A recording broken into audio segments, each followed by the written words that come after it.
especially for me.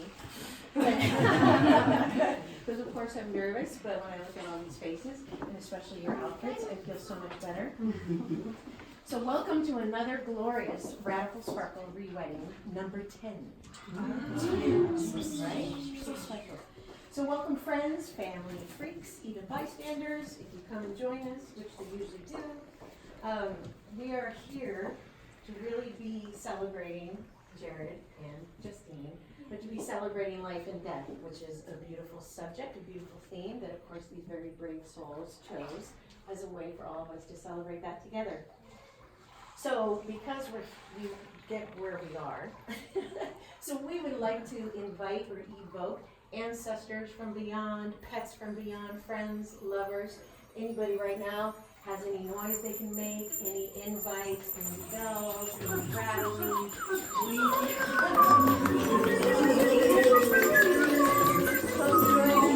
This is why we're here. And why are we asking them to join us? Well, I thought because we are all about radical sparkle inclusivity. Yeah. So again, I'm going to take a deep breath.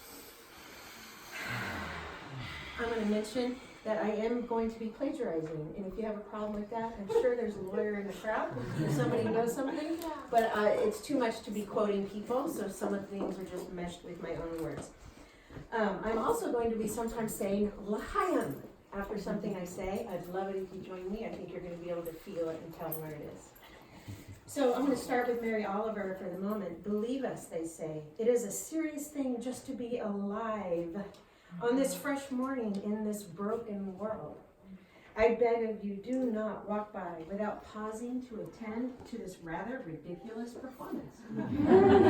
It could mean something. It could mean everything.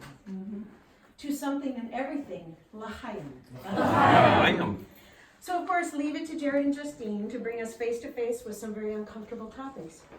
During a wedding, no doubt. But if you know these lovely people, you know they are wide open to the fullness of life. And that could be seen in the way they include their community into their lives, making all of our lives much richer for it. You can witness this in the way they celebrate, the way they express their uniqueness, their loud pants, or how they rub their red noses on the windows of convention. How deeply they dive with those they love, how they never shy away from long hugs or slow falling tears. They never shy away from big feelings or big questions, and they are always sharing their love and children with us. Look at that, how perfect was that? Everything from their sad clown weddings, my personal favorite, to their ridiculous gender-bending ferry rides across the bay. These people are not the Diet Coke of life. They are the real thing. They are the radical sparkle. To radical and sparkle, L'chaim.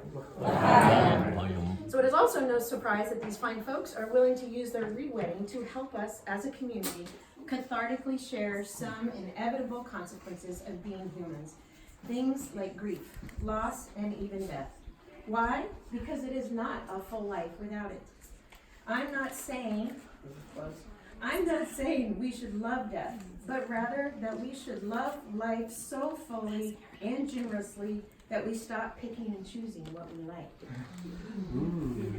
And instead automatically include life's other half, like we do for our loved ones. Our greatest consciousness will be achieved when we are at home in both realms, both worlds, and see that we are nourished by both. This crazy ride is all about impermanence and unpredictability. It is simultaneously wonderful and terrifying. To joyous wonder and crippling terror, L'chaim.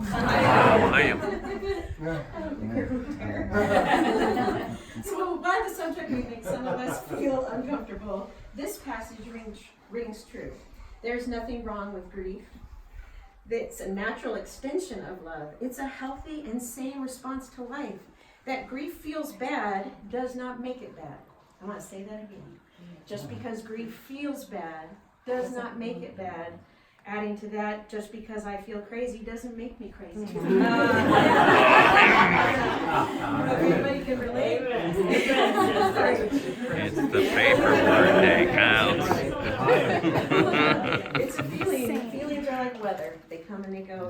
Grief is a part of love. Love for life, love for self, love for others, even love for places, for a time, for a particular age. What you're feeling, painful as it is love.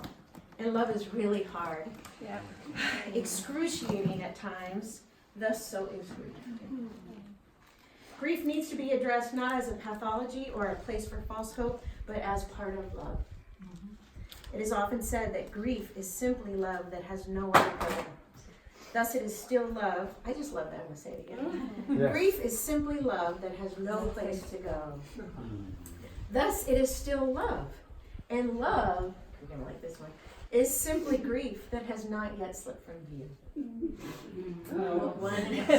the same. You're the same. Okay, I promise to make some jokes. So, to loving and grieving, l'chaim. L'chaim. We're going to make it through. So while it may make us feel uneasy, death is our friend, precisely because it brings us into absolute and passionate presence with all that is here. All that is natural, all that is love, and all that is now. What a gift. If you think about it, we all started dying from the moment that we started breathing. How weird is that? So, it really struck me. So it really has been with us from the beginning, not just arriving at the end, as some people refer to it and think of it. It has been with us and in us all along. Death is not the opposite of life, but an intrinsic part of it. So we would do better by making friends with it, stop cursing it, and accept life's paradoxical nature. This is where we can relax. Here is where we can experience peaceful reverence and surrender. What is most important is now the ever-changing, ever-confusing, ever-glorious, ever-smelly, ever-ridiculousness of spinning around on a rock for just a blink of an eye. So let's feel all the emotions and drink up all the experiences we can encounter. I mean, most of you folks are poly anyway, so it's time to openly date all emotions. Respectfully share them with others with appropriate boundaries. After party. As we, Is there a safe word involved? as a favorite poet of a lot of people here, the only true courage in life is to live life totally. Thank you, Charles. To poly emotions and passionate presence, l'chaim. L'chaim. That makes me laugh. Poly emotions. The biggest gift you can give yourself or give those around you is to be absolutely present. And when you're worrying about whether you are hopeful or hopeless, a pessimist or an optimist, a top or a bottom, a clown or a Santa, who cares? The main thing is that you show up, that you're here, and that you're finding even more capacity to love this up world and love those you are sharing it with. I truly believe we are so much greater than the sum of our parts. I would swear that this community operates like one single pulsating living organism. I feel that all the time. You watch where people pick up, where other people are fall. You watch where people play to their strengths when it comes to helping out others. It's really something to behold. It seems that many of us grew up being accustomed to feeling different, being the misfit, the black sheep, the scapegoat, the truth teller, the lightning rod, or the sponge for uncomfortable emotions. Anybody? I feel like that's what brings us together, because now we celebrate our imperfections, our weirdness. We make room for each other to be who we are. We help release each other from suffocating expectations. We stand in water in a holy place and just wait to see what happens. There is deep tenderness in our community for raw or ravaged souls. Our community is not about perfectly copacetic relationships or matching ideals. It is about being there, showing up and participating for love, for grief, for life, for death. In sickness or in health. We truly take care of each other as one breathing, quivering organ of love. It's quite remarkable. How lucky are we? To community being greater than the sum of its parts, l'chaim. L'chaim. So what is the secret of life? Are you guys wondering when this is going to end? Cool. What is the secret to life? The secret is live in full awareness. Don't grope in the darkness unless you have consent. Don't walk in sleep. Don't walk in full awareness. I believe knowing our mortality intimately offers us this chance. Let your love, let our grief deepen our lives, deepen our connection to community, because we can't control a thing. So let our brokenness, our rage, or our denial, our joys, our hopes, our fears, our dreams, and even our nightmares that sometimes come true, let it all inspire our lives, because this is our universally shared experience of being mortal. To all the mortal clowns on the bus. L'chaim. Would you like to do your vows, or you want one more? Goals. So this is my sending note again with Mary Oliver. When it's over, I want to say all my life I was a bride married to a maze man. I was the groom taking in the world into my arms. To the bride and groom, L'chaim. L'chaim. Right now it's all you guys. Ready for your vows? What are you You're very welcome. Thank you all for coming. Thanks for dealing with the hard thing to talk about, and for something that a lot of us were feeling really immediately. Thank you. I have some promises that I have to make. I promise to bring you tissues when you cry. But I don't have them. I promise to live in the moment with you, regardless of what that moment is, whether it's happy or sad, or grieving or not, or joyous or ecstatic. And I promise to have all of those things with you, and to share them with you. And I promise to hold you when you're sick. And I promise to care for you forever.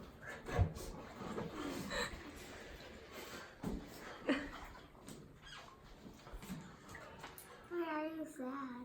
I promise that for everybody. I love you. You are a testament to us. And when one of us hurts, it's amazing to see how we show up for each other. And that's what love is, showing up. So thanks for showing up.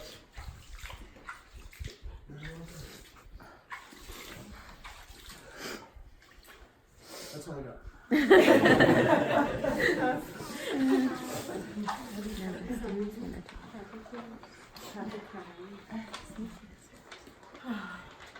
My friends, my love.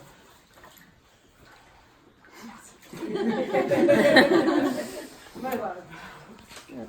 The joy I take in being with you Why do and loving you every day is through the logistics of everyday life and in the special moments when we pause and get to focus on each other. It means everything to me. Our community means everything to me. And what you said about being held up by you, I just feel that so much in every friendship that we have. Thanks to everybody. When I think about why the love I have for you runs so deep, I know it is because of 1,001 reasons, but the ones that really seem substantial, big picture, who you are in this world, what you bring to the people in your life and to me, the experiences we have chosen and shared, and at the time that we have is finite. Temporal things are precious. While we tend to think of life as something long and full of adventure, it does hold in it the promise of completion.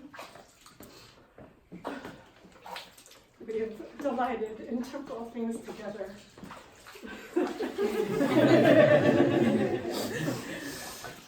Art, sunsets, and our sunrise, the phases of our children that have passed. But we don't share the same feeling for the temporal nature of each other. Our house rule, no dying. It's funny, but also an attempt to push away what will be, and in that way an effort to come to terms with it. And that makes the time that we have together very special. We have both lost people we love, so has everyone here. We have thought about future loss and what that will look like together. We hold on to each other when something happens, or when we imagine something happening someday. But there is a truth I hold on to, and it's a quote. It was summed up beautifully by Helen Keller, a woman full of good quotes. What we have once enjoyed deeply, we can never lose. All that we love deeply becomes a part of us. I love you deeply, so deeply. Your kindness, your wisdom, your mischievous help. That pleasure you take in so many things. And knowing people and focusing on what is in front of you. I will always love those things about you. You are a part of me. When I hold you, I'm holding on forever. And I'm holding on to it right now. And right now.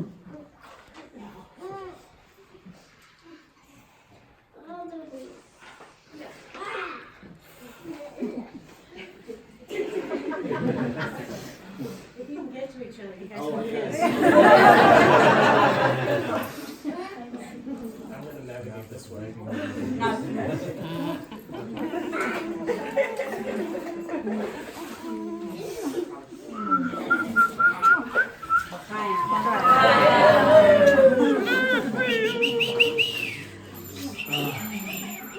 Okay, we're going to have a bunch of flowers. Somewhere in one of these side rooms are little vases and sticks to put them up into the niches. So if you brought flowers, please go ahead and do that. We're going to meet out front in about 20 minutes, and then we'll then go to the cemetery.